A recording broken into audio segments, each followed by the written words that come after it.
Well, the snow is finally gone, the birds are chirping, and your lawn may be waking up right now like it tide went on last night and is dealing with one hell of a hangover. If that's the case, then you have found the right channel. Welcome to the very first episode of season 2 of Tommy's Turf Talks.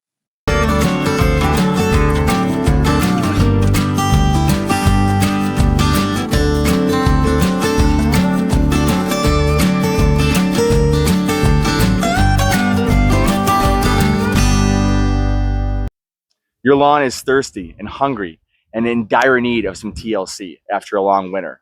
And I know most of you are probably dying to get out there and start working. So today we're going to go over the big spring lawn care do's and don'ts to make sure your lawn wakes up feeling fantastic and looking way better than all those neighbors' lawns. One of the main things that can happen in the spring is the grass lays down flat after all that weight of the snow and moisture gets trapped down there. And since the grass is matted to the ground, air can't get under there and start drying things out. That is why raking the lawn in the spring is one of the most important things that you can do. I would use a poly rake such as this. They do a lot less damage to the grass. Those metal rakes sometimes will tear out some of the good grass. So get yourself a nice poly rake and get out there and start raking the grass. Pretty vigorously rake the grass to make sure to pick up all those grass blades. They're probably laying down, matted to the ground because of the snow and the cold weather in the winter. So you want to pick up the grass blades with the rake so that air can start to move through them. You will minimize the risk of any kind of snow molds developing if you do this. And also it'll just kickstart that grass, let it know that it is ready to start waking up and growing this year. We also get a lot of dead grass that we pick up with raking. Now, this is not thatch. That's not what I'm picking up. I'm just getting all the dead grass blades that died through the year. And don't worry, this does not mean that my grass is completely dead. This is just the blades of the grass that died during the winter. The crowns and the roots are most likely still just fine, and my grass will start growing and greening up as soon as the weather gets warm enough and I give it a little water and a little fertilizer. Now, if you don't want to use a hand rake like this, you could hire someone to come out with a jerko rake is one of the options. Basically, they're just metal tines that ride on the front of a mower and tend to pick up the grass blades and pick up all that dead grass and get things moving, just like an old poly rake would if you've got that option. The one thing I would not recommend, one of the don'ts in the spring, is do not fall into the trap of getting sold on power dethatching. Now, a power dethatcher is basically a vertical mower. It's going to put blades into the ground and pull up all of the thatch, which is great if you're doing it in the fall. Your grass is very established. You won't do a lot of damage. But in the spring, the grass is just coming out of dormancy. The ground is probably still very moist. So you might pull up and destroy a lot of your good grass along with getting rid of whatever thatch might be down there. Also, people are very concerned about thatch levels, but in my experience, a lot of times people don't have very high thatch levels. There is no need to do a power dethatching. If you are aerating at least once a year, watering, mowing, and fertilizing properly, you're probably not going to be dealing with too much thatch. So power dethatch, probably not necessary on most home lawns. One of the other big spring tasks to do on your lawn is put down your spring fertilizer, and maybe you want to put down some crabgrass preventer with that fertilizer as well. Now, I know a lot of people are dying to get this down as early as possible. The minute the weather warms up, most people go in, they get their fertilizer, and they want to put it down right away. Now, if you want to go out and buy your fertilizer to get ahead of any future price increases, by all means, do that. But as far as the situation is currently in Minnesota with the weather, it is far too early to start putting down your spring fertilizer or your crabgrass preventer. So you want to wait until that grass really wakes up, because if you put it down in March or when it's too cold, the grass isn't woken up yet, it's still dormant, a lot of that fertilizer is just going to run off into the streets after it rains, or it's going to leach down through the soil if the soil is not frozen anymore and just get moved right outside of the root zone. So I would recommend waiting in most years until about mid-April at the very earliest to do your spring fertilizer application. A lot of people will say that you want to wait until the lilacs start to bloom to put down your crabgrass preventer. That can work, but there are a few better ways of determining when best to put down your crabgrass preventer. One way is you can just start taking soil temperatures. So every day, get out there and use a soil probe or a meat thermometer. Anything will really work. And just take temperatures of your soil in different locations. Do it in a hot, sunny area. Do it in a shady area. Get an average of what your soil is at. When the soil is at or near 55 degrees for 3 days or so, day and night, now is the time you want to put down your pre-emergent. This website is a great website to check your local soil temperatures. It's going to give you the current temp, the 3-day average, and the 5-day average. And what I mainly pay attention to is the 5-day average.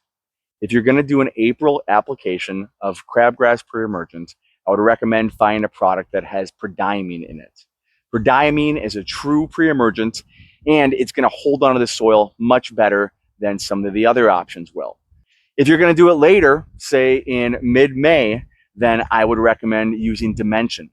Dimension is got the pre-emergent, and it's also got a bit of post-emergent. So if you miss that window and your crabgrass has already germinated, then Dimension will take care of it when it's in its first tiller stage, maybe up to the second tiller stage if you're in the colder climates. So don't just get out there and fertilize your lawn because it feels like spring. Keep an eye on those soil temps. Make sure that it is not too early to start putting down your crabgrass preventer or your spring fertilizer app. One of the other great things to do in the spring for your lawn is go through and fix any damage that occurred during the winter. I've got a lot of this plow damage here along the streets because my city plow drivers, they can't seem to not hit my lawn, even when I put flags and markers up to show them where the curb line is. So I've got to go ahead and seed these spots. They ain't going to come back on their own. Now, just like with fertilizer, I want to not do my seeding too early. I want to wait till about mid-April in most cases to start putting down grass seed on these spots.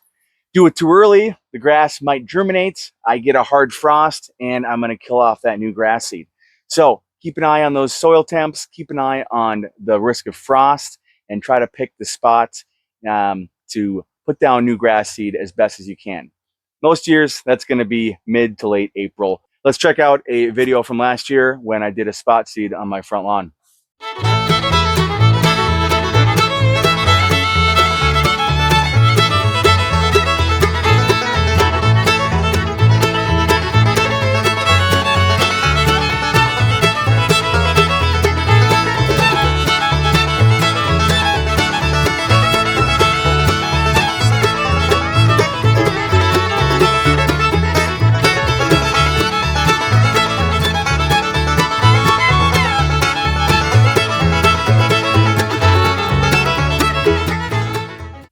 The springtime is also the perfect time to get your lawnmower up and running. One of the most important things with their lawnmower that most people forget to do, whether they have gas or electric, is they fail to sharpen their blades. Sharp blades are very important. They make sure to slice through and cut the grass cleanly instead of ripping and tearing at that grass. You have dull blades, ripping and tearing your grass blades off, you're going to cause a lot more disease issues and fungal issues because you are damaging that grass plant to such a point that it allows those infections to take root. All right, so first thing to get at these blades, we got to lay this mower on its side.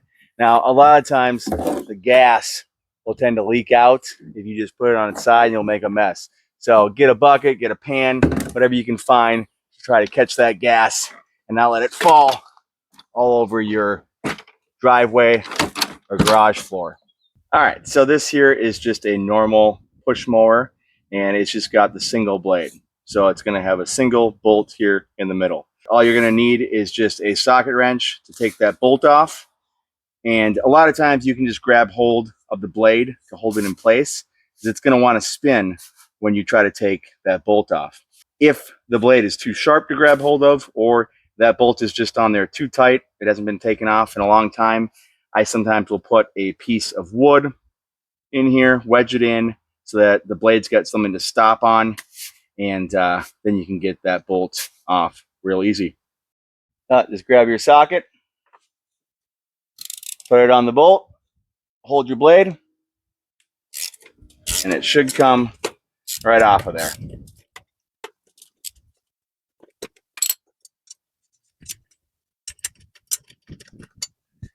Easy peasy. Now, make sure you make note of how the washers and everything went on, if there's any kind of spacer below the blade. You want to put that back on the exact same way it came off. If you forget which side of the blade went up, went down, easy way to tell is one side of it is going to be fairly clean. The other side is not going to have that clean ring on it. So that tells me that this side was facing the ground, this side was facing the machine. All right, go get this sharpened.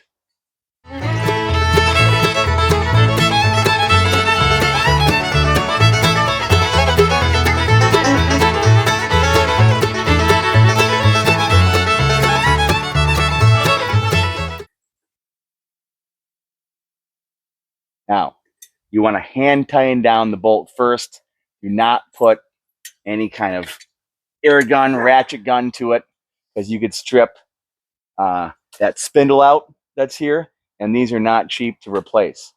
So hand tighten down the bolt, take your wrench again, and just tighten that bolt down nice and tight. Don't need to go crazy with it, just go until you can't get it any tighter just with your hand. And that is how you change out and sharpen your blade. That's the most important step with these lawnmowers. Every spring, make sure you look at the blade and sharpen it if needed. I would just make it a good rule of thumb. Just sharpen your blades every single year. Usually that's going to be good enough for most home lawnmowers. If you're mowing your neighbor's property, mowing a lot more lawns, or mowing a couple times a week, you might want to sharpen your blades a couple times during the season. Now, normally I would check the oil and clean this mower off, but I'm going to save that for a future video on how to do full maintenance on one of these lawnmowers. But for the spring purposes, most important part, just make sure that your blades are nice and sharp and ready to cut that grass this spring. Another great thing to do in the spring before everything gets going is go do a soil test. If you haven't performed a soil test on your lawn in a number of years and you didn't do one in the fall, then it is a great idea in the spring before you decide on what kind of fertilizers you want, what kind of soil amendments you want to do. Get a soil test, get a good baseline, and you will be way ahead of the game of most of your neighbors. Now, you can use a shovel. You can go out and buy yourself a soil probe like this. These things make it a lot easier, but a shovel will work just the same. Just cut back your sod and grab a little dirt, put the sod back down, and you'll be good to go. If you look back, you can check out in season 1, I did a whole episode on soil tests and how to read them and how to perform them. You could use one of these here soil tests.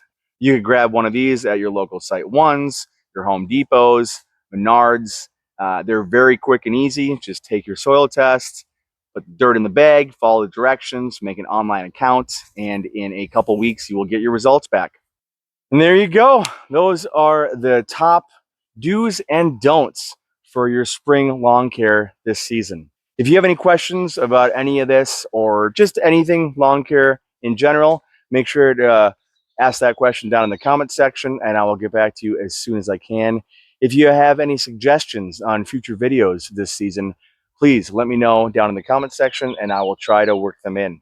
I am super excited to do a lot of lawn care videos this year, a lot of irrigation, landscape, anything really that pertains to the outside of the house. We've got a lot of stuff planned for you, and I hope you all tune in. Please spread this off to your friends and your family if you're loving this content.